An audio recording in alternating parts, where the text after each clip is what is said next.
Hello and welcome to What the Music. This week we are talking to an inspirational lady, Jenny Pearson. Jenny was born and bred in North East Wales and attended a local secondary school. She now lives in North West Wales and has devoted much of her working life to delivering community music projects, which make a huge impact in her local community and in the wider world of Welsh music making.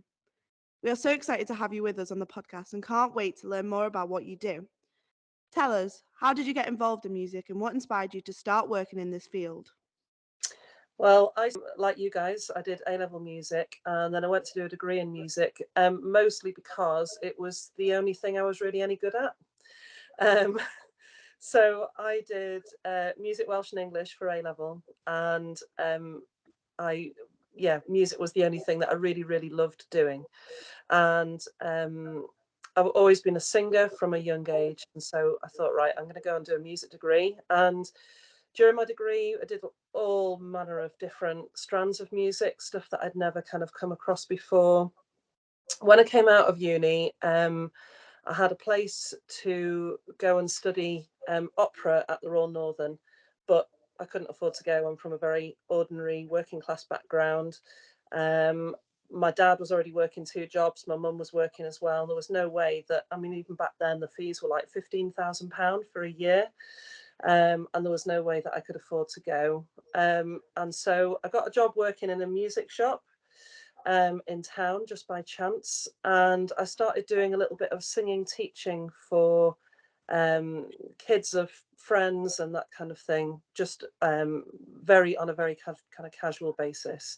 I discovered that I was good at teaching singing, and I started to go more and more along that route. Um, to then cut a long story short, I was teaching singing in a music centre in Carnarvon, the William Matthias Music Centre, and I I had a load of really good singing students that weren't doing any sort of sight reading work or anything like that. So I set up a little choir. Um, oh, I should say, previous to that, I started conducting a ladies' choir. When I say ladies' choir, I mean an old ladies' choir.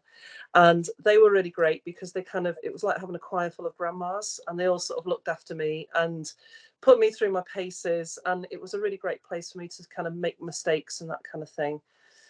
So from there, I started my own choir, chamber choir for young people, kind of your age. And that became really successful. And off the back of that, I was headhunted by Welsh National Opera to do some work for them, doing kind of community workshops, community singing workshops. Um, and that's where my sort of community music journey proper kind of started then.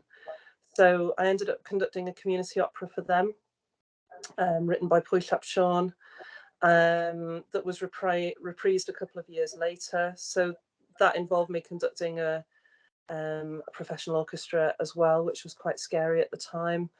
Um, but then, yeah, since then, I sort of, I don't know, just become immersed in sort of community singing, especially. Did a massive wide variety of projects for Welsh National Opera and still do. And I'm really grateful to them because they've kind of trusted me along the way a lot of the time, which has been good. So, yeah, that's kind of how it all started, really. We'd like to find out more about some of the specific projects you've been involved with within your local and national community. We've heard of Only Boys Allowed, as we saw them on Britain's Got Talent a few years ago. Could you tell us a bit more about them and your involvement with them? So, Only Boys Allowed started a new kind of strand of their work up in North Wales. Tim Rees-Evans, who was in charge of Only Boys Allowed at the time, has been a friend of mine for a very long time. So his husband, Alan, and I were at university together. And so we kind of knew each other through Alan. And we kind of met each other as well on the kind of music circuit, kind of singing circuit and that kind of thing. Both of us singing choirs ourselves and doing solo work. So when it was all going to start in North Wales, I had a call from Tim asking me if I would be interested in being involved, which I said yes to straight away. So one of my big passions is working with young people and kind of paying it forward. And so I started working with them right from the beginning of when they started in North, which is, I don't know, 7, 8 years ago, something like that. I'm not really sure. Um, and then through working with them on a week by week basis, Only Boys Allowed are really good at getting their staff together, which is a really important thing, especially if you're freelance like I am. It can be quite lonely sometimes that you just work, you kind of go in one place, do your job, and then go into the next place and do your job. So they were really good at kind of fostering community within the staff itself. That led me to do some work with the Only Boys Allowed Academy, which is for boys aged between 16 and 19. And that's an auditioned choir, and that's a like 10-day residency, which is really full on. So I have worked with them both as a tutor and also as a singing teacher as time's gone on. And I also did a lot of work with Only Kids Allowed as well. So the Allowed charity has been kind of really good, a good one to get into in terms of doing lots of strands of different kind of work. Obviously, working with teen boys is really different to working with 8-year-old kids, for example.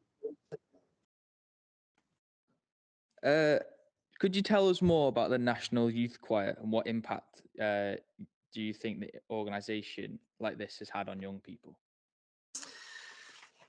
National Youth Choir of Wales for me is a real kind of passion project. So when I was your age, I got a place in the National Youth Choir of Wales. My friend Gail and I were the only two people from the whole of North Wales that were in the choir at that time, and everybody else was from South Wales. So, like, we talk a lot about levelling up and that kind of thing with the wonderful Westminster government at the moment. But at the time within Wales, that was rife as well. So there was a lot of stuff happening in South Wales and not so much in North Wales. Anyway, at the suggestion of my music teacher, my friend and I auditioned and we got a place. And I was lucky in school that I had a really strong school choir. But when I first went down for the first kind of residency across the summer, I will never forget that first night of getting back to my room, and all I could hear was this amazing sound of this, huge SATB choir. And so I was in the National Youth Choir in Wales for 3 years, and off the back of that, I ended up being in a professional choir based in Cardiff called the John S. Davis Singers. And National Youth Choir of Wales was really important for me of meeting other like-minded, good singers from across the whole of Wales. By the way, by the time I left in 3 years later, the choir was about 50-50 north and south, and it is still now.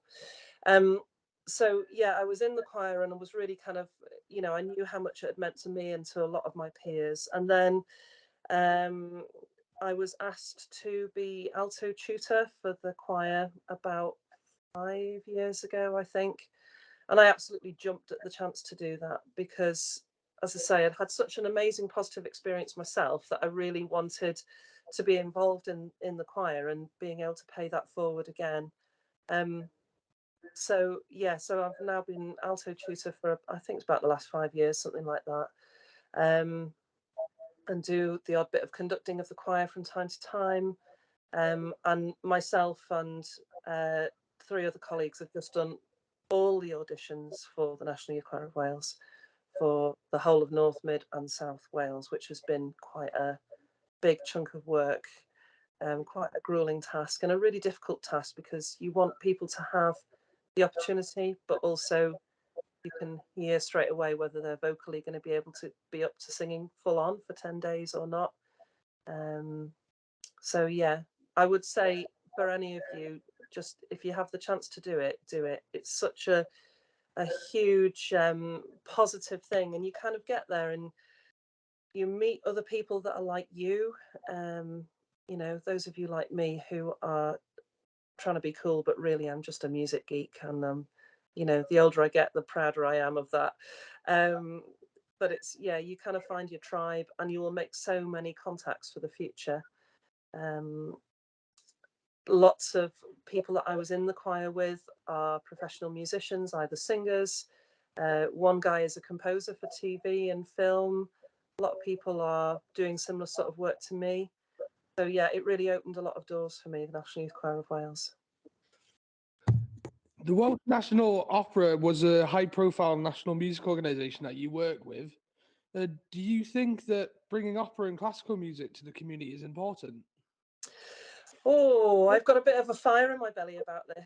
So when I was your age, I sound like a really old lady, I know. When I was your age, would still see classical musicians on mainstream TV, whether that was like on chat shows or stuff like that.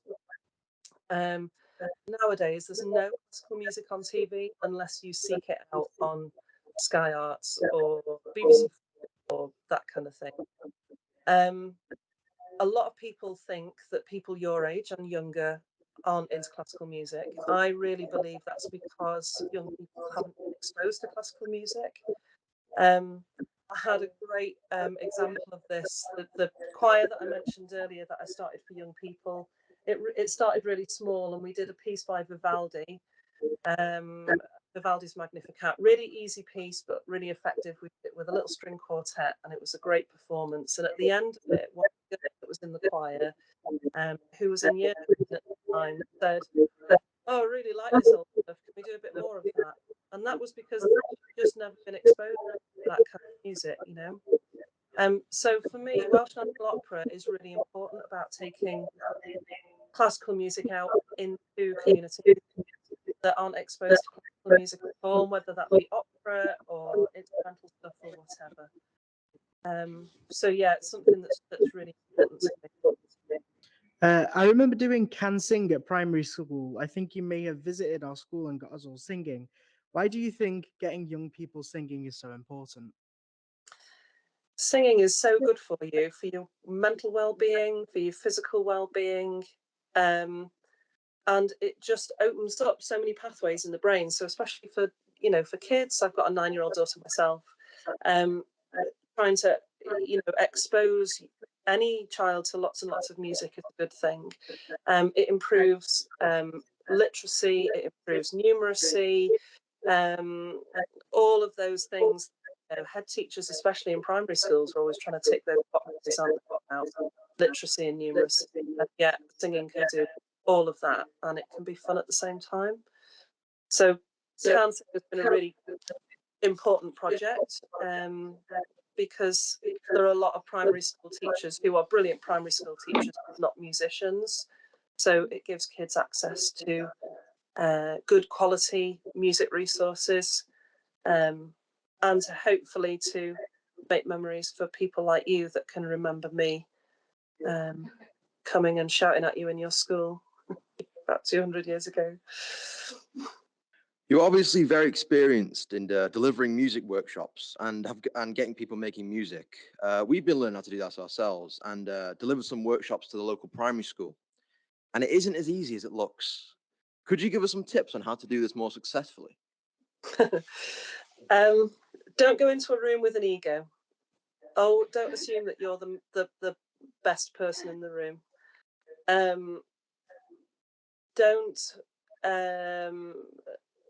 Don't show off too much. It's really easy to go at the front and go, "Look, guys, this is what I can do. Now you do it." That can be quite intimidating for some people, especially for young people and for more vulnerable members in adult communities as well. It's about quietly nurturing people. Always have plan A, plan B, plan C, plan D, plan E up your sleeve, because you never know what is going to happen in that session. No matter how well you think it's going, something can happen at any moment, and you've always got to be prepared for that. So being prepared and being happy as well is it sounds really cheesy. It is quite cheesy. But if you show to other people, it's like modeling good behavior, leading by example, all of those things. If you can show that to people that you're working with, then it's like a bug, it's contagious, and that you're more likely to get stuff back from them. But yeah, definitely never go in with an ego. I see lots of people going into workshops going, I'm here, and aren't you all really lucky to have me? And I think if you flip that on its head, you get much better outcomes. So we actually saw you on Twitter conducting a ladies' choir on S4C. It looked like it was very emotional as we saw all the audience crying. Do you think your work in the community reaches further than purely making music? Yeah, for sure. So that choir actually, I just had a phone call completely out of the blue from S4C asking me if I would conduct this choir with breast cancer, or who had been affected by breast cancer. And about 6 weeks before that, I'd lost my 47-year-old cousin to breast cancer very unexpectedly. And so for me, that was like a bit of an opportunity to pay back. And yeah, it was really emotional, that particular project. And lots of projects working with adults in the community can be really emotional. And you have to kind of wear a bit of a protective shield sometimes. Yes, it's about the singing, but it's more about the community of getting those people together that have that shared experience. And a lot of those people will stay in touch for the rest of their lives, you know, because they've been through that experience themselves. So anyway, first off, congratulations, Jenny, the first recipient of the Pendant Arts and Community Trust Award. Very well deserved. It must be amazing to feel appreciated for all the work you do in the community. But I am curious, how do you cope with doing so much? I don't know, ask my husband. It's really hard sometimes. I'm at a bit of a position at the moment, actually, where I've got too much going on. And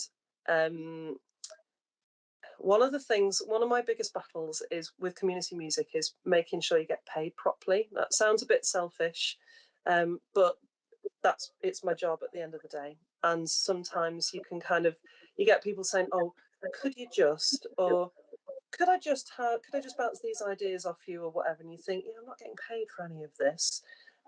So over the years, I have learned to be a bit more, ruthless is too strong a word, but a bit more, I